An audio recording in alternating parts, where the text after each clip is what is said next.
Hello there everyone. Welcome to the channel if you're new, welcome if you are not. I am EDJ, and now we are at the end of Julius Caesar. And boy, this has been quite the ride. This has been so educational and, enlightening. Though we're not done yet, obviously. We need to cover everything that happens after Caesar, and we're going to. But, yeah, this is the end of the man himself, and he has been beyond interesting and fascinating, but, yeah, overall, it's gonna be really interesting to hear about his death. No doubt that I'm happy we finally have arrived to, Historia Civilis' favorite video of this series. No, I'm joking. I know he's anti-Caesar too, so this actually might be his favorite episode of the series. The one where he dies finally, but, I don't know, if I ever talk to him, I'll ask. But, overall, this has been great. I've loved every moment of this series. I won't lie, guys, when it first started and I was competing with Kings and Generals, I was a little bit iffy. I was like, I'm kind of preferring Kings and Generals right now. This is alright, but, but this series is excellent in its own right. I can't even compare the two. They're both fantastic. So overall, it's only gotten better, and I can't wait to, just learn more, and I'm really happy that I finally got, the permission of Tribune Aquila that I can finally watch this, so I'm happy about that. So let's get to it, guys. We will be learning about the assassination of Julius Caesar, of Gaius Julius Caesar. So without any further ado, let's do this.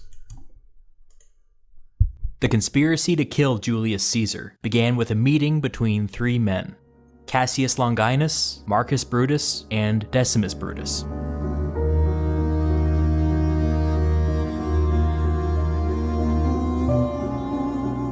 Cassius was an experienced soldier and general. A decade earlier, he had fought the Parthians under Crassus. After Crassus's humiliating defeat, Cassius rallied the survivors and successfully defended Syria against a Parthian counterattack.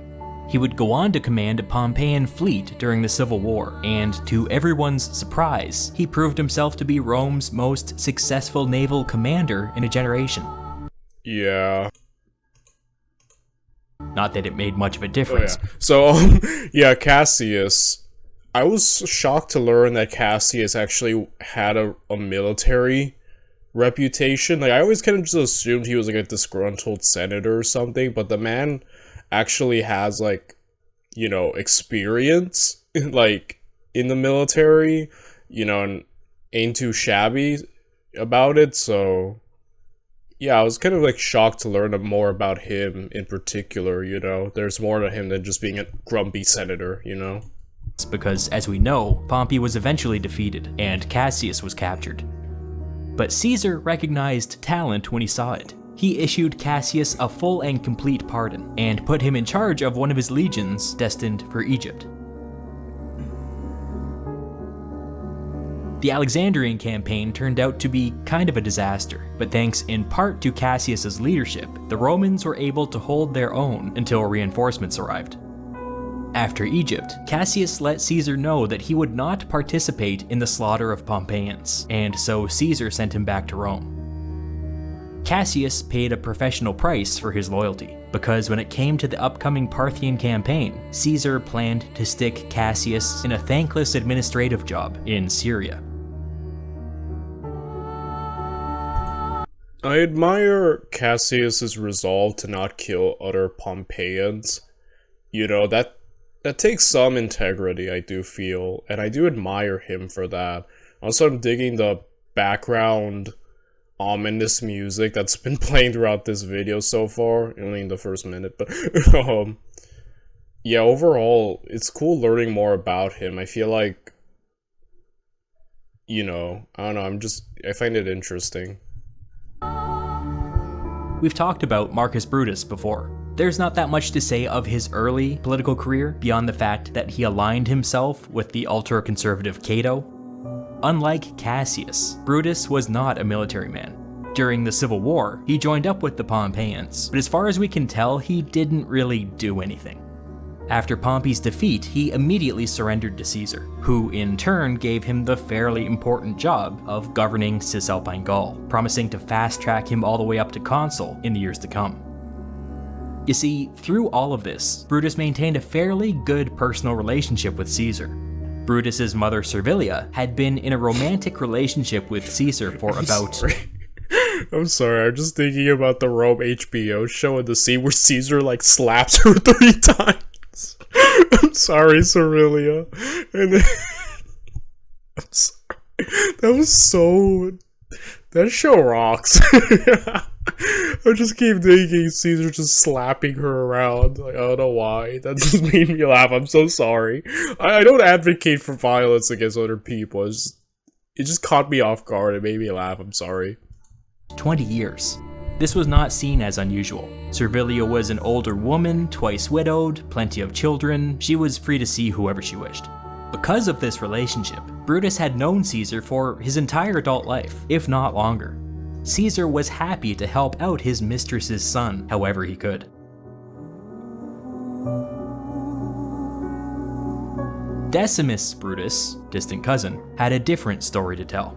Decimus was an honest-to-God, dyed-in-the-wool Caesarian. He had spent at least 5 years serving under Caesar in Gaul. He even fought alongside Caesar and Antony at the Battle of Alesia.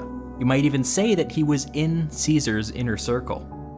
During the Civil War, Decimus stayed behind in Cisalpine Gaul, where he impressed everybody by putting down a pretty bad uprising. After this, Decimus got the nod from Caesar and was elected praetor. Next year, he would be heading off to Cisalpine Gaul once more, this time as its formal governor.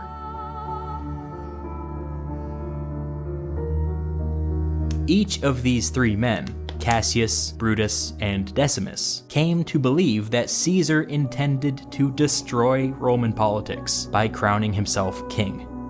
In fact, this was already happening before their eyes. Caesar wielded most of the powers of a king already, and Roman politics were becoming more and more irrelevant by the day.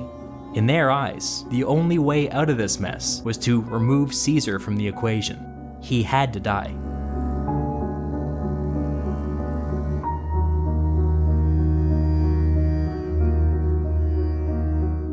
But in order to get a shot at this, first their little conspiracy had to expand, and it didn't take very long to get some top-tier politicians on board. People like Gaius Trebonius, a former consul, general, and veteran of the Gallic Wars, who had recently become disillusioned with Caesar over his treatment of the Senate. People like Tullius Cimber, a preacher and former Caesarian who saw this conspiracy as his ticket to power. People like Publius Servilius Casca, a childhood friend of Caesar's, now a tribune of the plebs, who had since become so alarmed at Caesar's authoritarianism that he signed on to this conspiracy to end his life. In the end, 60 senators joined the conspiracy, which you could argue is too many people, roughly 7% of the entire Senate. Way too many to keep a secret.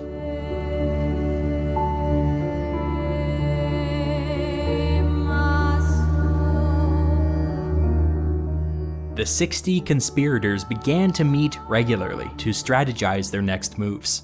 The majority argued that the logical next step was to bring Mark Antony on board. He was Caesar's consular colleague for that year. If he signed off on the assassination, perhaps that would pacify Caesar's legions. Plus, the conspirators believed that they had a lot to offer Antony. After Caesar was gone, if Antony could bridge the divide between Caesar's veterans and the conspirators, he would become one of the most powerful senators in Rome. A consensus was forming, but before any definitive action could be planned, the former consul Trebonius spoke up.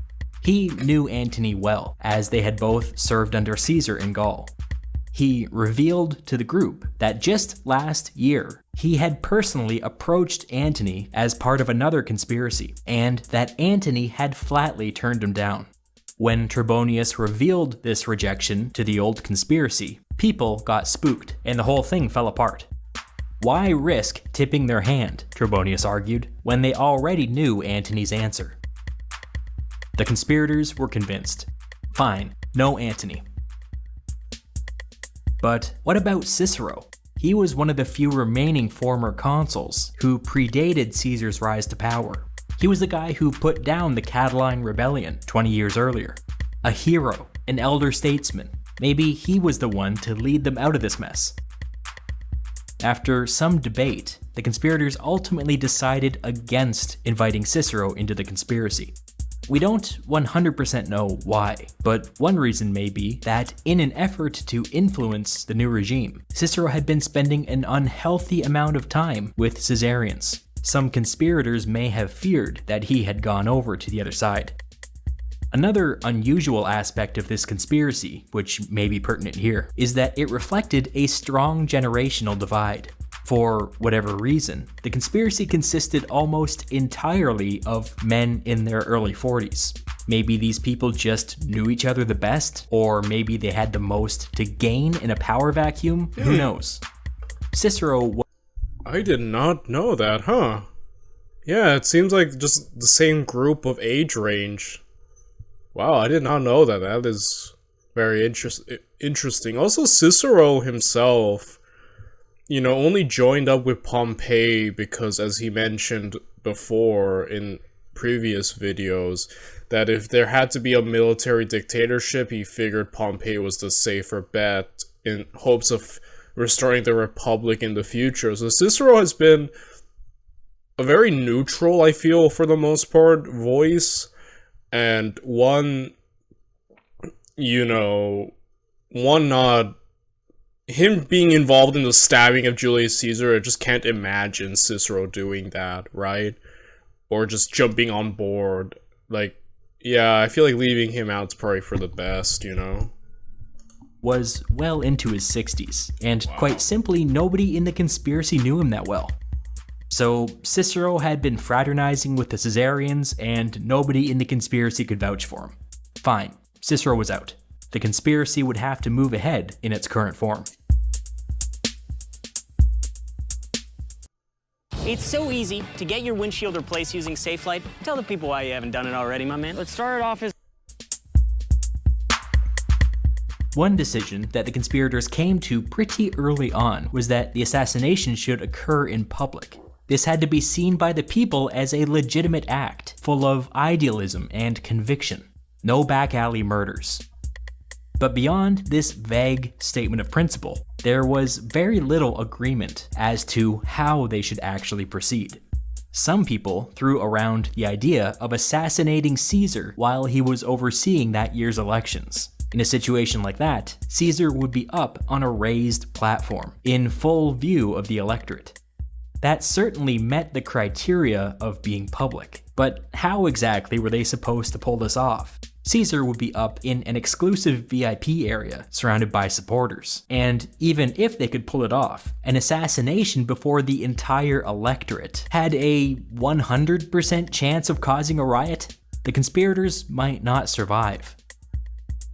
Others considered killing him on the way to the elections. If they could predict his route ahead of time, they could set up an ambush as he was crossing a bridge. Caesar would have bodyguards, there would be a tussle, but some of the conspirators believed that if they moved quickly, they might be able to rush Caesar and push him off the side of the bridge. This probably wouldn't kill him, but they could have assassins waiting below to finish the job. This was a better plan, but it was extremely complicated, and a big part of it relied on the physical prowess of a bunch of nerdy-ass senators. That's kind of what I was thinking. These guys aren't soldiers, because when we were watching Kings and Generals, Assassination of Julius Caesar, like, a lot of the stab wounds weren't even fatal. Like, I think only like 1 or 2. And that they were kind of frantic, and when it first started, Caesar managed to overpower one dude, so an open area of Caesar being jumped by these guys, I mean, I don't know how many of them have military experience, but getting the idea that they wouldn't be enough to be physically capable of just booking it and managing to take out Caesar, like it's some stealth operation. They're just, I like the term we use, nerds, and they're just nerds trying to take out this dude.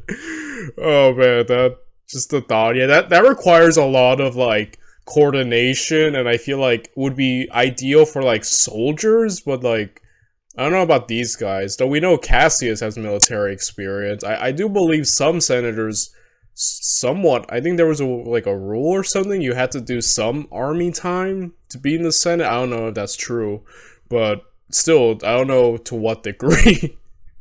I'm sorry, that just made me laugh. Just the thought is funny. I'm sorry. They then toyed with yet another plan. As a side business, Decimus happened to run a company of gladiators. The conspirators discussed using these gladiators to somehow attack Caesar at some public games. You know, leave the killing to the professionals. So they had 3 plans on the table: the election plan, the bridge plan, and the gladiator plan. The conspirators went back and forth for meeting after meeting after meeting, debating pros and cons. Each scenario introduced a dangerous amount of uncertainty into the equation, and the group struggled to come up with any sort of consensus. This is one of the downsides of having 60 people in the conspiracy. When's the last time 60 people agreed upon anything? Yeah. But then, out of nowhere, Caesar publicly announced what up until now had been a closely held secret. He would be leaving Rome on March 18th. The conspirators had been operating under the assumption that they would have months to figure out a plan. They were wrong. They had weeks. This changed everything.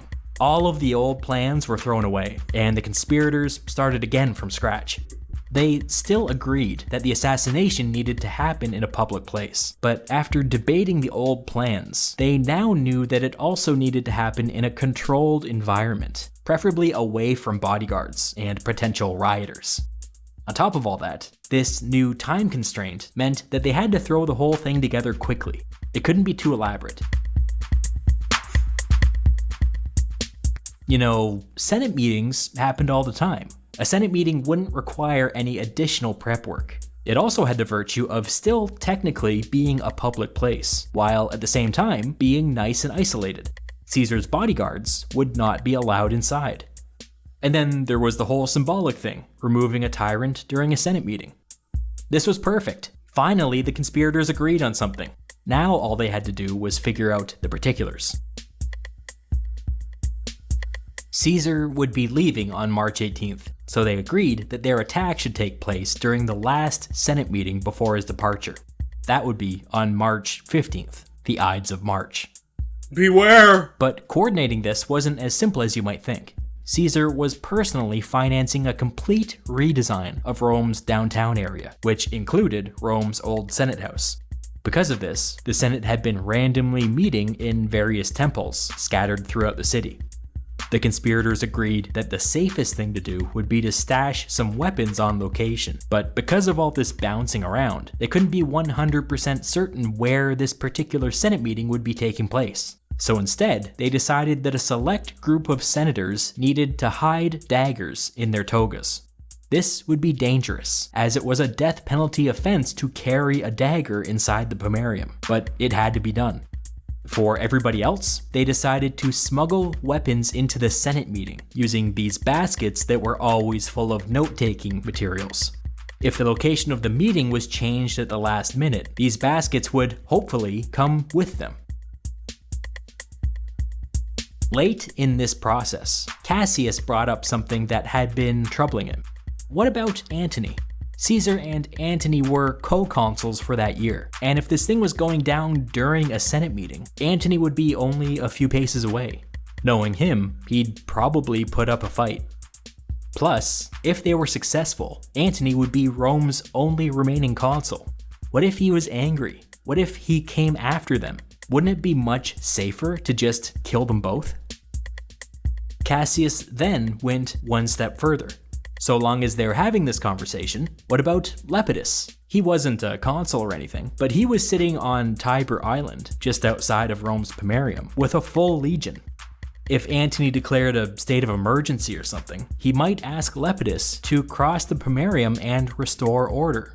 This would be a disaster. Cassius continued.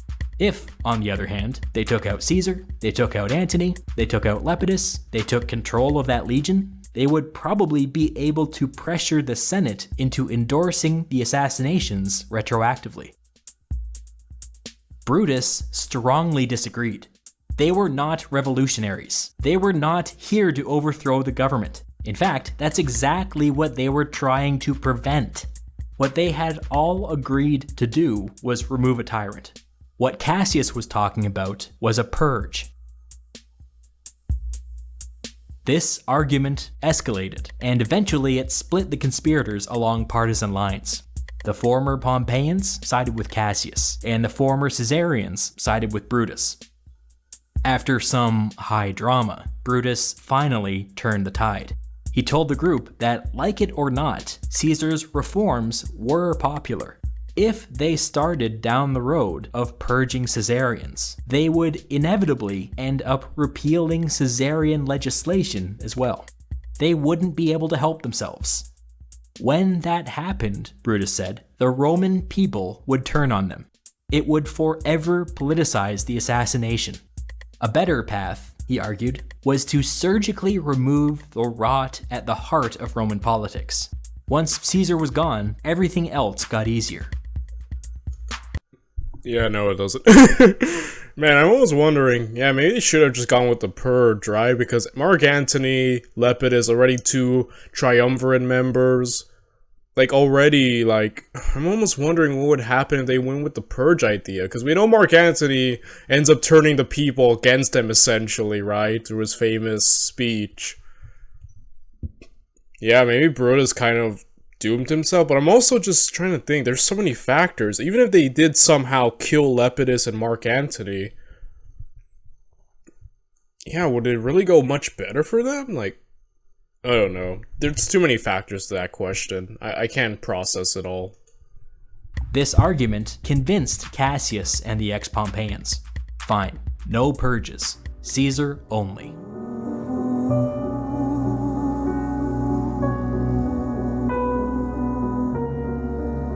So what was Caesar doing while all of this was going on? Just going about his business, making preparations for the upcoming campaign. But he wasn't totally oblivious to the fact that something strange was going on. Around this time, the priest Spurina, who in my opinion probably had contacts inside the conspiracy, began to warn Caesar to beware the Ides of March. Beware, Caesar, beware! I don't know why, I'm just imagining to be as ominous and over the top as possible. And Caesar's like, huh, alright, sure, whatever, why not? Just doesn't care. Caesar was getting other clues as well, although in the moment he didn't quite know what to make of them. For instance, days before the Ides, he pulled Cassius aside for a quick meeting. When Cassius left, Caesar turned to one of his aides and said something like, "What's his problem? He looks sick." On the day before the Ides of March, Lepidus invited Caesar and Decimus to his home for dinner and drinks. As one of the original 3 conspirators, Decimus had been careful to stay on good terms with the Caesarians, and apparently this strategy was paying off, because even at this late stage, he was still in Caesar's inner circle. The 3 men ate and drank and chatted late into the night. Much of the conversation centered around the upcoming Dacian and Parthian wars. Caesar and Lepidus would be leaving in a few days, and Decimus would be leaving later in the year to go and take over as the governor of Cisalpine Gaul. This province would be key to keeping Caesar supplied in Dacia, and so the 3 men spoke of stockpiles and supply lines, and oh boy, it must have been riveting. As the night wore on and the drinking took its toll, the conversation turned philosophical. Somehow, somebody brought up this question: what's the best way to die? Dear. Lepidus and Decimus went back and forth pontificating, and Caesar got uncharacteristically quiet. After a bit, he made up his mind and told the others that the best way to die would be suddenly and unexpected. When I imagine this incident, I imagine a half-drunk Decimus dying inside and trying to think of a way to change the subject. But it was fine. Eventually, the evening wound down and everybody went home.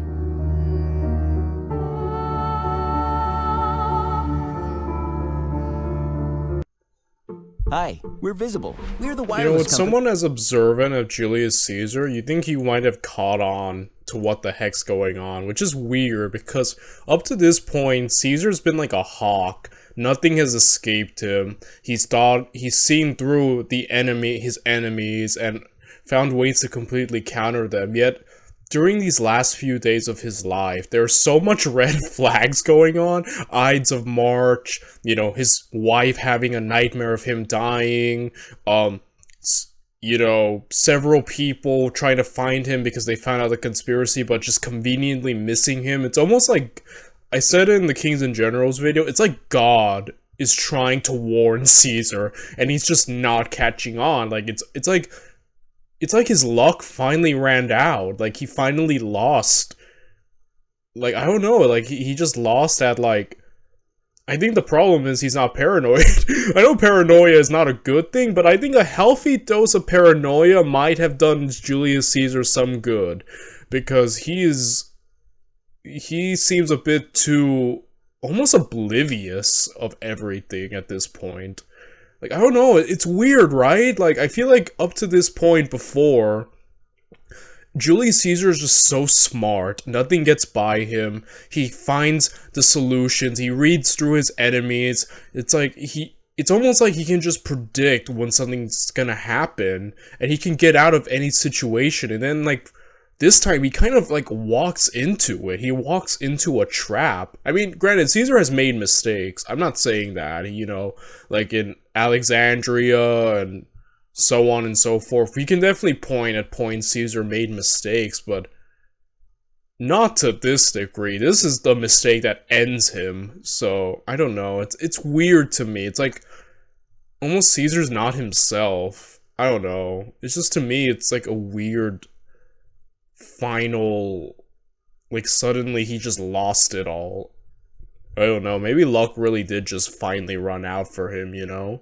Maybe he thought he was so untouchable, he got too confident, too comfortable.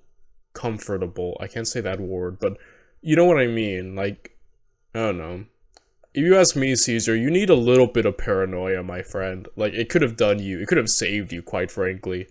I don't know, I imagine if it was me, I'd be freaking paranoid as heck. I'd be like, okay, who's watching me? Like, maybe not to a good, healthy degree, but I don't know.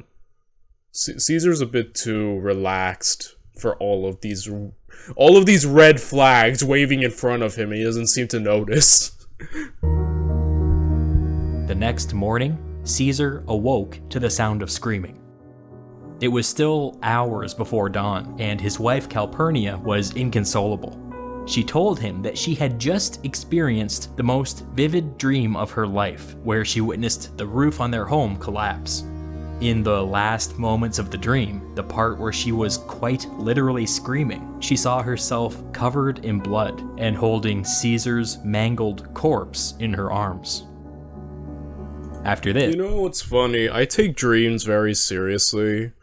Like, you know, for those of you who don't know, I am a religious person. I'm a Christian. I don't talk about it in this channel. My main channel, which you could find on the page of this channel, is called Edwin de Jesus. I have a bachelor's in theology. I talk about the Bible.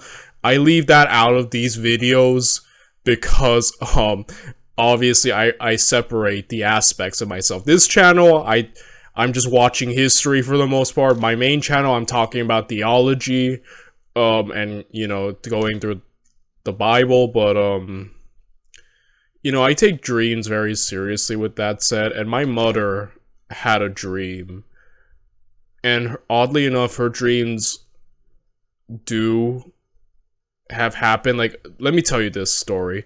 So my mom had a dream where I was with my friends, but then like a tornado, hurricane or something happened. I got dragged away from my friends, and apparently there was something evil there, and it ended up wounding me, like scratching, I think like clawing my back, and I ended up wounded. And shortly after that dream, I ended up having basically the end of my friendships. My friendships ended, you know, basically a fallout, and this happened back in like 2021, and I ended up falling out with my friends, and since then, I've had literally no group of friends.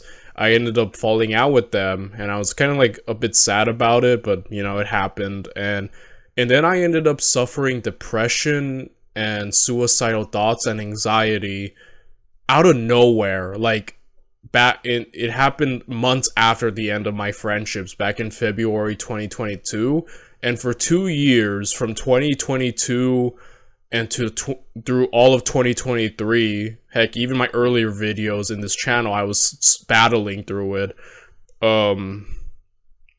You know, I suffered, and I'm good now, thank goodness. 2024, I've, for the most part, been normal. I'm still friendless for the most part, but I'm cool. I've always kind of been introverted. I kind of just live in this room, and I'm having fun, so I have a lot of enjoyments. I'm not sad about that, but, you know, when I recovered, but, you know, now that I think about when my mom told me that dream she had, I'm like, that kind of happened. I got separated from my friends, kind of suffer. I don't know if you believe in demons or not. I do, demonic and all that. So I was, you know, I'm not gonna get too deep into it because I try to separate that from this, but like, point is, I take dreams seriously, because in a weird way, my mom's dream of disaster that happened to me kind of happened.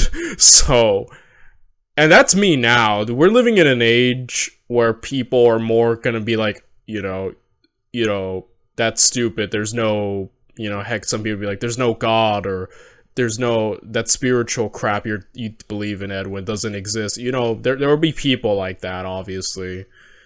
But I can't, but this is ancient Rome. They were way more superstitious, right, than modern society. So, like, if I'm here seeing that, you think they would have taken this as fact, right?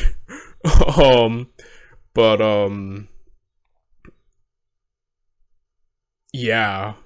By the way, in case you're wondering, I'm fine now. I no longer have anxiety. I no longer have suicidal thoughts. No depression. I'm not faking it for the camera. I'm perfectly fine now, the way I was before it all happened. It came suddenly. It lasted for 2 years, and then it went away, and I'm just fine again. I'm just like, what was all that about? Like, I'm looking now, I'm like, that was weird. But, I don't know. Again. So, I just can't imagine, like, you think they would have taken this, like, as freaking gospel, right? Been like, oh my goodness, a bad dream. I gotta stop everything. So, I don't know. Again, like, you think, yeah, Rome is much more superstitious at this point, but, yeah.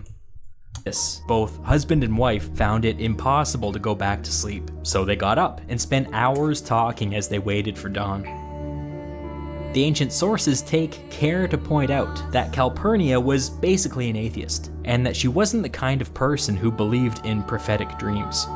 By now, Calpurnia had definitely heard Spurinna's warnings to beware the Ides of March. Today was the Ides. Calpurnia's subconscious appeared to be playing out a version of the thing that she feared the most. When the sun came up, Caesar complained to his wife that he was feeling sluggish and dizzy. Some historians have taken this to mean that Caesar may have had a seizure in his sleep, but with the drinking the night before, how could you possibly say? That morning, Caesar was scheduled to make an appearance at some minor religious ceremony in his capacity as Rome's chief priest. This thing would have taken place literally steps from Caesar's front door, not a big time commitment. Caesar went to the ceremony and spotted Spurinna across the crowd. Caesar playfully called out to him, "The Ides of March have come." Spurinna responded mysteriously, "Yes, the Ides have come, but they have not yet gone." Oh dear, that is frightening. Like I said, that is frightening, man. I would have taken this seriously. I would have barricaded myself into my house. I would have not even walked out. Like, Caesar's a braver man than I. But man, Sabrina? Wait. Mysteriously to him, "The Ides of March have come." Spurinna responded. Okay, I said Sabrina. Sabrina, the teenage witch. Wait, let me get that again. Making that joke, I forgot. I forgot her name. Playfully called out to him, "The Ides of March have come." Spurina responded. Spurina. Remember, Edwin, Spurina. Oh my goodness. I'm so sorry, guys. I'm so sorry I can't get this name right. Spurina. You know, the point is, I'm gonna stop now. I'm gonna give up. But, yeah, overall, that is ominous and terrifying to me. You think, like, I don't know if Caesar was a superstitious man himself, but man, it's like all the red flags are up right now, Caesar, and you are walking into disaster. Mysteriously. Yes, the Ides have come, but they have not yet gone.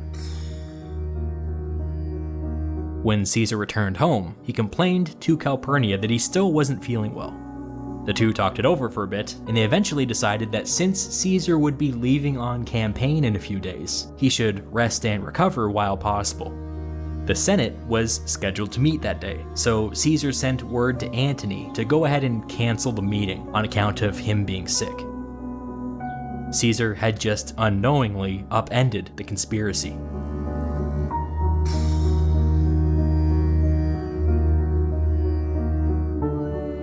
Like a flash, Decimus showed up at Caesar's home and asked him why he was canceling the meeting. Caesar told him about Calpurnia's dream, and about how neither one of them had really gotten any sleep.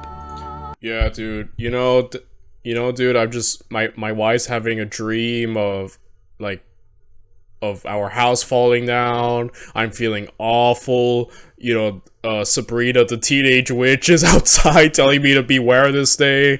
Just too much is going on, you know? Maybe I'm gonna actually listen to the universe and just back off. Decimus laughed in Caesar's face, calling the whole thing superstitious nonsense. He then played up the misogyny angle and said that if it got out that he was canceling Senate meetings on account of his wife's bad dreams, a lot of senators would take it as a deliberate insult. After a pause, Decimus was like, "I'm not supposed to tell you this," and then revealed that certain senators had been working behind the scenes on a bill that would allow Caesar to use the title of king so long as he was outside Italy. Decimus continued, saying that the bill was not universally supported, and so if Caesar insulted the Senate now, it might never see the light of day. This devious man, he's playing into it, and Caesar's like, oh man, but after all the times I staged with Antony of me getting the crown, man, I would like to be called king. Like, he's just thinking about it. He's also like, yeah, you can't listen to your wife, dude. What? You're listening to women? What? Come on. It's joking. I'm joking. That's probably what he was thinking. I think they were a little more misogynist, right? I don't know how the place of Roman women back then, who knows? But, man, this is devious. Dude, I'm telling you, it's like God is trying to warn Caesar right now. Don't go! Please, don't go! And Caesar's like, you know what, I'm just gonna ignore everything right now and just go for it, why not? This was a bold-faced lie. The bill did not exist. Decimus made it all up. But the lie flattered Caesar's ego, and so it was super effective. He agreed to go to the Senate meeting. Decimus's quick thinking had just saved the conspiracy. You could have, like, avoided this 100 times, Caesar. Come on, dude. On their way, a guy named Artemidorus pushed through the crowd, grabbed Caesar, and put a scroll in his hand. He told him, "Caesar, read this quickly, and read it alone. It concerns you, personally." Caesar was constantly getting approached on the street like this, and so he handed the scroll off to one of his attendants and continued on his way. Later investigations would reveal that this scroll contained detailed information about the conspiracy. Caesar would never read it. Oh my, I'm telling you guys. I know, I'm sorry I keep repeating this. It must be like God was trying to save him, and he just wouldn't listen. Which is funny, because Caesar, who's been so cautious and meticulous, and like, being able to predict and overcome danger, here he's just so like, walking into it blindly. I mean, it makes sense, he didn't obviously the conspiracy wasn't known. I guess it's easier when you know you're fighting an enemy on the battlefield to be on guard, right? Here Caesar's at his home, essentially, so his guard is low, but it's so weird to see his guard so low. Like, after we've gone through everything and just how on guard and on top of it and how vigilant Julius Caesar is, it's like almost seeing like a completely different person walk into doom so blindly and ignorantly, you know? Like, it's just weird. It's like seeing a completely different person right now. Now, I mentioned before that the Senate couldn't meet at their normal Senate house, and that for the time being, they were ping-ponging around the city to a bunch of temporary locations. As dumb luck would have it, today's Senate meeting would be happening in a place called the Theater of Pompey, outside of Rome's Pomerium. The Theater of Pompey was actually an entire complex of buildings that had been financed and built by Pompey at the height of his power. It included a theater, an arena, a temple, a place for shopping, all sorts of amenities, super fancy. Early in the day, the Senate meeting would be taking place in the temple, and later in the day there would be some kind of gladiator thing in the arena next door. Wait a second. Gladiators. Decimus had gladiators. Apparently when Decimus learned the location of the Senate meeting, he tried to get his gladiators signed up for the games next door. For whatever reason, they were rejected, so instead, their plan was to just loiter outside the arena as if they belonged there, with their weapons, in broad daylight. Not exactly subtle. Wow. In case anybody asked, they had an elaborate cover story prepared about how they were waiting to see if another gladiator showed up so that they could arrest him for violating a contract. Anyways, Caesar and Decimus were extremely late to the Senate meeting, so most of the senators were just hanging around outside the temple, making small talk.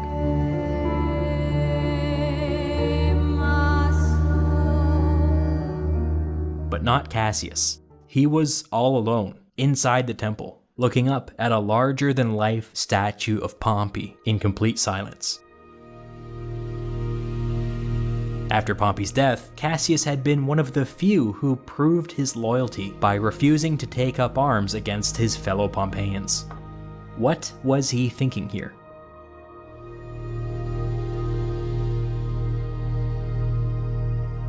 Commotion outside indicated that Caesar was approaching, so Cassius snapped out of it and went outside to greet him.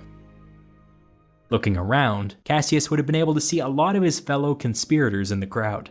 Cassius hadn't seen Decimus for several hours, so he pulled up beside him and Casca, another conspirator, just to make sure everything was alright.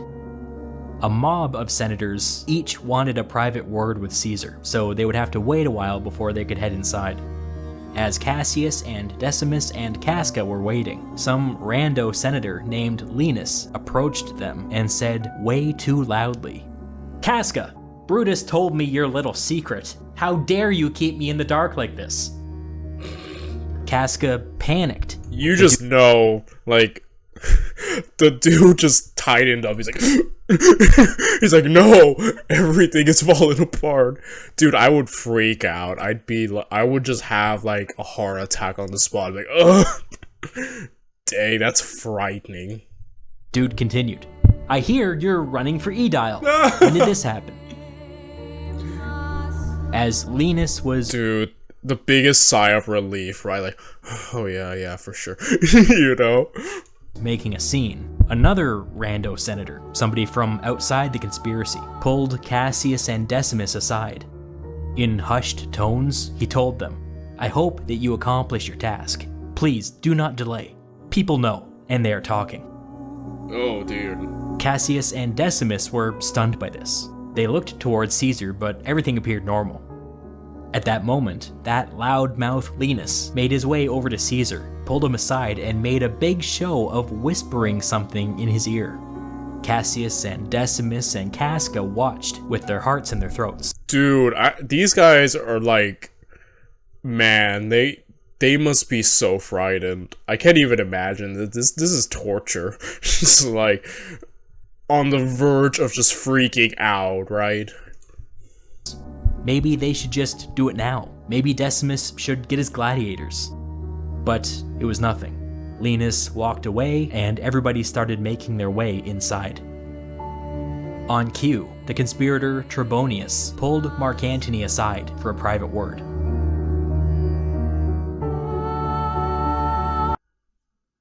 No matter what type of severe asthma you have, Tespire can help you have fewer attacks. Caesar entered the temple and took a seat in his special golden chair/throne. As this was a Senate meeting, his bodyguards remained outside. Under normal circumstances, Antony would be sitting only a few paces away, but for the moment he was still outside with Trebonius. This particular Senate meeting was pretty poorly attended. Of the 900 or so potential attendees, only 200 to 300 actually showed up. Of this 200 to 300, 60 were in the conspiracy. That's what, 20 to 30%? Massive. It's no wonder that people were talking. A signal was given, and a bunch of conspirators rose to their feet and moved toward Caesar. Tullius Cimber loudly asked Caesar to consider pardoning his brother, an ex-Pompeian who had fled after the Civil War. As Cimber made his appeal, the rest of the conspirators slowly fanned out and formed a perimeter. Still seated, Caesar answered Cimber, saying that his brother had shown no contrition or remorse whatsoever, and so no, he wouldn't be pardoning him anytime soon. By the time Caesar was done speaking, Casca was standing directly behind him. Suddenly, Cimber reached out and grabbed Caesar's toga, yanking it hard, exposing his bare shoulder. This was the predetermined signal to attack. Casca immediately drew his dagger and stabbed down as hard as he could. He missed. The dagger grazed Caesar's shoulder and drew a bit of blood. Caesar grappled with Casca, shouting, "Casca, what are you doing?" Another version has Caesar shouting, "This is violence." A quick reminder that Caesar and Casca had known each other since childhood.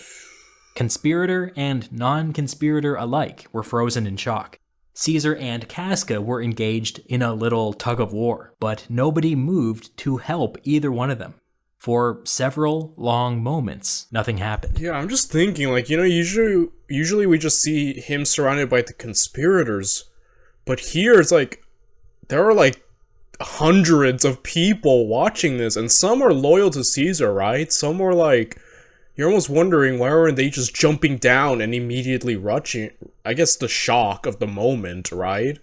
But like, surely, if only 60%, I mean, not 60, 60 guys are involved, assuming they're all here, then yeah, a lot of Caesar's, like, loyal to Caesar would also be there watching this. I never thought of it like that. I always kind of just, like in movies and shows, it's always just Caesar surrounded by just the conspirators, but in this telling, there are plenty of people right there, and it's almost a shocker that none just charged or tried to do something.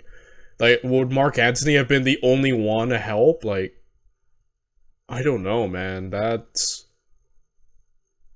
I also like the silence it got. Like, it kind of adds to the atmosphere. Casca finally called out in Greek, "Brother, help me!" Casca's brother Titedius sprang forward, which broke the spell. Suddenly, the room was a flurry of activity. Caesar was able to rise to his feet and get free of Casca. The first person he saw was Cassius, who drew his blade and slashed Caesar in the face. Caesar backed away, right into Casca's brother Titedius, who stabbed him between the ribs. Two non-conspirators rushed forward to help Caesar, but the conspirators forming the perimeter held them Okay, I was back. gonna ask, I'm like, if there's so many people, you think, and so, like, most of the Senate was loyal, you just think they would have charged to try to save the man, right? Wow, I never really realized how much witnesses there were to this. The rest of the conspirators pushed in, attacking wildly. Decimus delivered a nasty wound to Caesar's thigh. Cassius then struck for a second time, but amid all the pushing and shoving, his dagger was deflected, and he ended up hitting Brutus with friendly fire, stabbing him in the hand. Eventually, Caesar's leg wound got the better of him, and he fell to the ground. Brutus came forward, hand still dripping with blood, and hunched down over the dictator. Caesar spoke in Greek. You too, my child? Brutus stabbed Caesar between the legs. Those were Caesar's last words. He pulled his toga up over his face to preserve his last shred of dignity, and he died. Coincidentally, Caesar's body had come to rest directly underneath the statue. Yes, right there. It's like so poetic. You couldn't plan, like, that is so poetic. You almost think that is like, I don't know, like a novel or something, but yeah, him dying there is just symbolic. Of Pompey.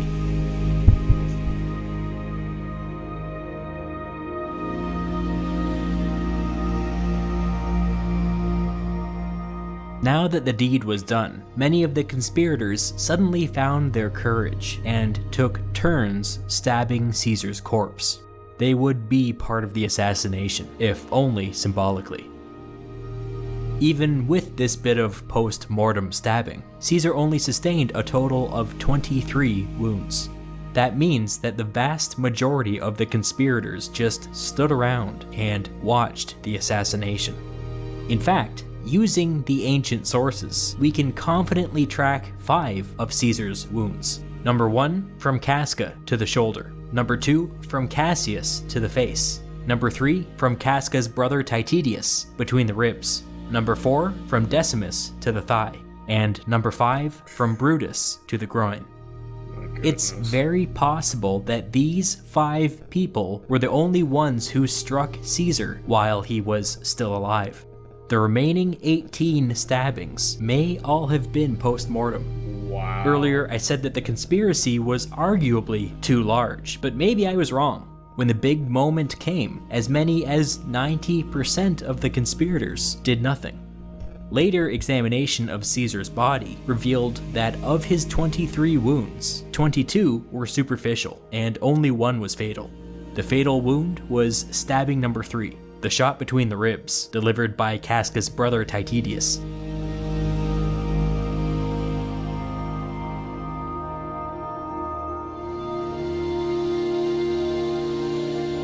The assassination was over in like a minute. Many senators never even got a chance to leave their seats. Silence filled the room. Marcus Brutus, his hands covered in blood, both Caesar's and his own, was the first to move. He approached the seated senators, pointed to one senator in particular, and shouted, "Congratulations, Cicero! You've regained your liberty."